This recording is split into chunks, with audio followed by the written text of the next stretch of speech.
भाजपा विधायक व पूर्व शिक्षा राज्य मंत्री वासुदेव देवनानी ने राज्य सरकार से कहा कि सरकार के दोहरे चरित्र का एक और उदाहरण सामने आया है और सुप्रीम कोर्ट ने उसे एक और झटका दिया है। राज्य सरकार द्वारा सुप्रीम कोर्ट ने नीट और जेईई परीक्षा नहीं करने को लेकर अपील की थी, लेकिन सुप्रीम कोर्ट ने उसे खारिज कर दी है। इससे पहले भी यूजीसी परीक्षा को लेकर सुप्रीम कोर्ट ने राज्य सरकार को झटका दिया था। उन्होंने कहा कि राजस्थान की सरकार को सत्ता बचाने और आला कमान के कहने पर मोदी सरकार की आलोचना करना ही काम रह गया है।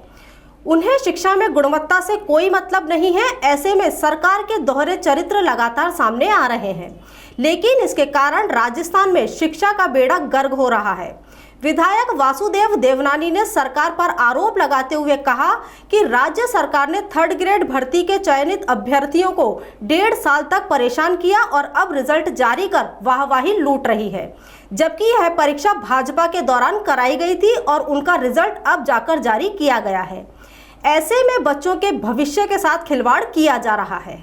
राज्य सरकार को आज एक बार पुनः सुप्रीम कोर्ट से झटका लगा। सरकार ने बहुत राजनीति की, जिसके आधार पे जी और नीट की परीक्षा को टालने के लिए सुप्रीम कोर्ट तक गए, लेकिन आज सुप्रीम कोर्ट ने इनकी अपील को खारिज कर दिया। इसके पहले सुप्रीम कोर्ट यूजीसी के द्वारा भी ये जो गए थे अंतिम वर्ष की परीक्षा नहीं होनी चाहिए, हमको प्रमोट करना चाहिए, उसको भी खारिज किया। इस तरह लगातार शिक्षा के विषय में सरकार झटके खाती जा रही है। गुणवत्ता पे इनका कोई ध्यान नहीं है। केवल अपनी सत्ता बचाने के लिए और अपने आकाओं को खुश करने के लिए मोदी जी का विरोध हर बात पे करने का ये जो स्वांग और ये जिस प्रकार का व्यवहार कर रहे हैं, उससे राजस्थान की शिक्षा की गुणवत्ता पर प्रश्न चिन्ह खड़ा हो गया है और इसमें सरकार पूरी तरह फेल साबित हुई है और हमारे लाखों बच्चों कि आज जीवन के साथ एक तरह से मखौल उड़ा रहे हैं। एक और खुद तो बीएसटीसी और बाकी परीक्षा करवाएंगे और नीट और जी का और फाइनल ईयर की परीक्षाओं का जिस तरह विरोध किया, ये दोहरी नीति का आज पर्दाफाश हो गया।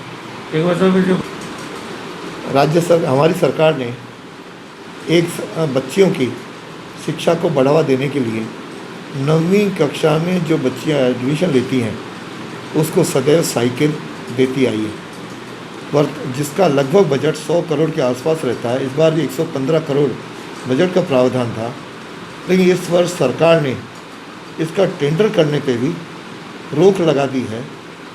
यह सरकार की शिक्षा के प्रति, विशेष रूप से बच्चों की शिक्षा के प्रति देने की दृष्टि इंगित करती है कि सरकार गंभीर नहीं है।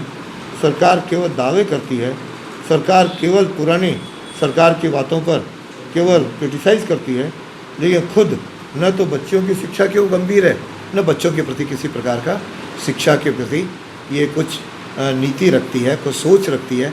इस प्रकार का एक शिक्षा के बारे में इस सरकार का दिवालियापन है।